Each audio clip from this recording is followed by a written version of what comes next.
India heron Israeli made drone यानी unmanned aerial vehicle UAV जल्दी ले सकता है। ये ड्रोन इंडिया इसराइल से किराए पर लेगा, लीज़ पर लेगा 3 साल के लिए, और इनकी डिलीवरी अगस्त के महीने में आ सकती है, फर्स्ट डिलीवरी।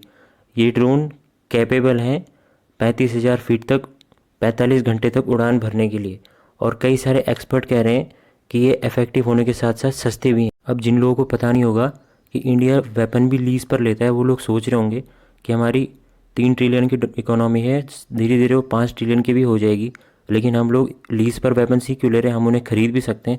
लेकिन इंडिया में वेपन्स लेने का सिस्टम बहुत अलग है, काफ़ी सारा टाइम भी लग जाता है वेपन्स को लेने में। तो इसलिए 2020 में एक न्यू डिफेंस एक्विजिशन प्रोसीजर के अंडर एक प्रोसीजर लाया गया था, जिसमें कहा गया था कि इंडिया अब लीज़ पर भी वेपन्स ले सकता है।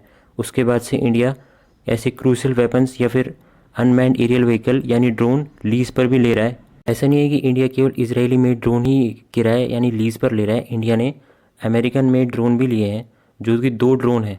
और इंडिया की सबसे अच्छी बात ये थी कि जो लीज़ पर वेपन्स लिए हैं, ये जो अनमैन्ड एरियल व्हीकल ड्रोन लिए हैं, ये केवल 2 महीने में इनकी डिलीवरी कंप्लीट हो गई। केवल 2 महीने में ये इंडिया को डिलीवर हो गए।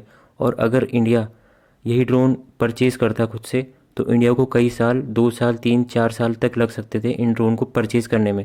इसलिए लीज़ पॉलिसी से काफ़ी ज़्यादा फ़ायदा भी हो रहा है। अब जिन लोगों को ज़्यादा पता नहीं होगा, वो लोग सोच रहे होंगे कि इंडिया ड्रोन ले ही क्यों रहा है, हमारे पास रफ़ाएल, सुखोई वगैरह अच्छी अच्छी फाइटर जेट वगैरह हैं, रफ़ाएल भी हैं जो फ्रांस से आए। लेकिन हमें आजकल जो मॉडर्न वॉरफेयर है, इसमें ड्रोन सबसे ज़्यादा हेल्प कर रहा है, क्योंकि अभी जो आर्मीनिया और अजरबैजान में जो लड़ाई हुई थी, उसमें भी ड्रोन का काफ़ी ज़्यादा रोल देखा गया था। इसराइल और इसराइल भी काफ़ी ज़्यादा ड्रोन्स को यूज़ करता है।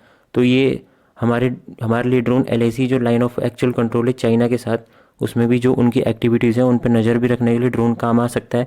और जो रिसेंटली जम्मू में और जम्मू एयर फोर्स के बेस पे जो अटैक हुए थे, उसमें भी ड्रोन काफ़ी हेल्प कर सकता है इंडियन आर्म्ड फोर्सेस की।